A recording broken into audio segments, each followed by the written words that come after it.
In this video, I wanted to talk about racism and BookTube and why UK booktubers should not feel exempt or innocent. I am probably going to get things wrong, I'm probably going to leave things out, but I really want this to be a conversation that we keep having. So please do talk to me in the comments, let me know if I got something wrong or missed out something important, and we can just keep this conversation building and growing. If you see after this that I never speak on it again and I'm continuing to promote majority white books and talk about majority white booktubers, then please do call me out. I'm going to be trying to call myself out on this too. Right now, we all know that watching what is happening in the States is really, really powerful. It has been heartbreaking to watch the same story over and over again.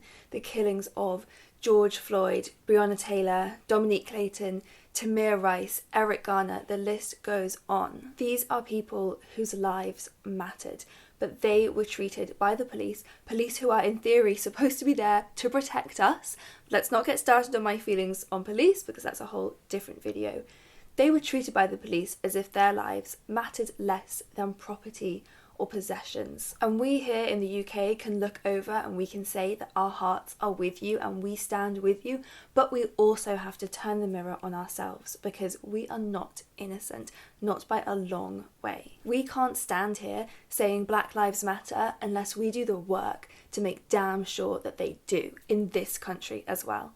And we need to acknowledge the massive part that Britain played in instilling these racist systems all over the world. It was Britain that industrialized slavery in the Caribbean. It was Britain that initiated apartheid all over the African continent. And we don't teach this stuff in schools, or at least we didn't when I went through school, which admittedly was like 20 years ago at this point, but I don't think it has improved much. And how are we supposed to dismantle a racist society if we don't even teach our children that they live in one? But I'm not the right person to give an overall history lesson on racism in the UK. I will link below as many resources as I can fit in the description box before the characters run out. There is so much online that we can all be reading. I also recommend reading books like Why I'm No Longer Talking to White People About Race by Rennie Edo-Lodge, and also following her on Twitter and really listening to what she has to say. Like I said, I will link loads below for anyone who wants to read up more generally about racism within the UK, which I think we all should. But I now want to talk specifically about BookTube. And a big problem that I have noticed that exists both on and off BookTube, and is maybe the only real difference between racism in the UK and in the US, is that we don't talk about it as much. Maybe that is why some people think that racism exists less in the UK, and I really, really noticed that on BookTube. It does tend to be the American booktubers who are making the most effort to keep their content diverse and their reading diverse. It does tend to be the American booktubers who are the quickest to call people out and speak up on behalf of their fellow booktubers who are experiencing racism, and I think we really need to make sure we bring that energy over here. So starting with what we read.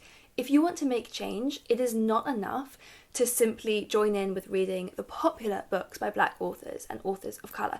Even if that is the same approach that you take with white authors, if you are just passively allowing books to come on your radar to talk about them, you will end up reading majority white authors. And so we, as people with a platform, need to do the work. And you don't have to be Sherlock Holmes. It's not hard. The second you start looking, you will find these books. Even if you're just typing into Google, best books by authors of colour in 2020, those lists exist. You don't have to look far. We as booktubers have influence over the books that people buy and read and recommend to their friends. And what an incredible honour and privilege that is, and responsibility. One that I think we should all feel obligated to use for good. If we use our platforms actively rather than passively, we can change the books that people are reading. We can encourage people to read diversely, reading books by authors of colour, reading books by authors of different sexualities, gender identities, from different countries all over the world. If we each get just 10 extra people reading a book, that magnifies, and we then send a message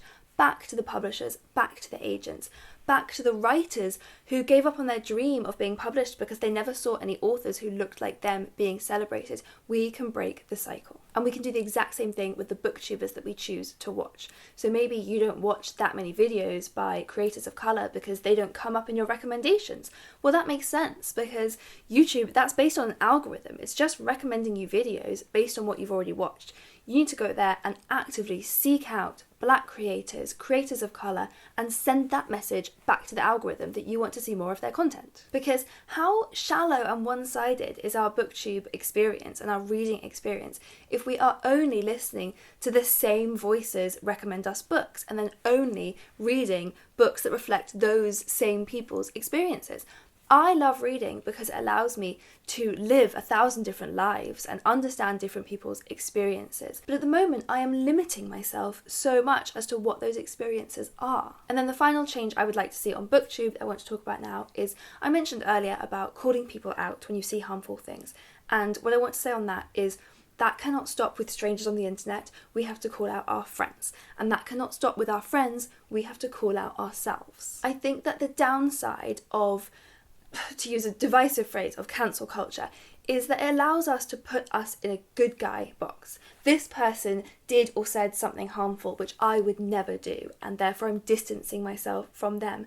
That doesn't help. That stops you from challenging yourself and looking at your own behaviour. So yeah, I think that's just something that we need to consider while holding other people accountable. We need to first and foremost hold ourselves accountable. Never ever feel superior to the people that you are criticising, because that lets you off the hook.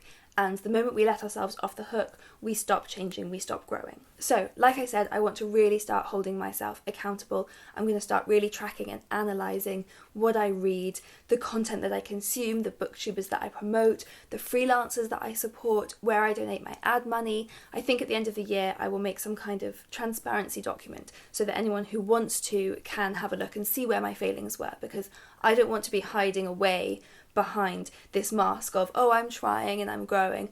I want to be held accountable. This is what I've actually done.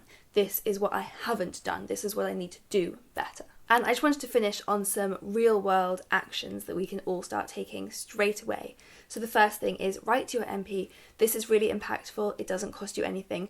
Write to your MP and demand that the UK immediately stop supplying tear gas, rubber bullets, riot shields to the US. Write to your MP and ask them, what are they doing to address the massive disparity in COVID deaths between white people and BAME people? Write to your MP and demand that they condemn Trump's actions during these protests. Write and demand that the UK school curriculum includes the bad parts of British history. Just keep writing. They have to read it. They have to reply. You can also sign petitions on any of these issues and share them. Encourage your friends and family to sign them as well. I will link a lot of petitions that are ongoing below. If you have the means, donate. I've been donating to community bail funds. All of the AdSense from this video is going to go to the Black LGBTQIA+ Therapy Fund. I'm going to look at different charities to support with every video. You can also support Black Lives Matter UK. You can support the Belly Majinga Memorial Fund. You can support Black Minds Matter. If you don't have the means to support, you can actually donate merely by watching YouTube videos. So there are a number of creators making long videos with lots of ads and donating all of the AdSense. And it's a really clever idea, and they're playing music on these videos. I will link to some of those below. And like I said, I'll also be donating the AdSense from this video. So please, let's keep all talking about this in the months and years to come, and let's make UK BookTube a much, much more inclusive place. A safe space for our fellow booktubers of colour, one where they know we have their back the second they experience any racism, and let's make it a more powerful centre for change.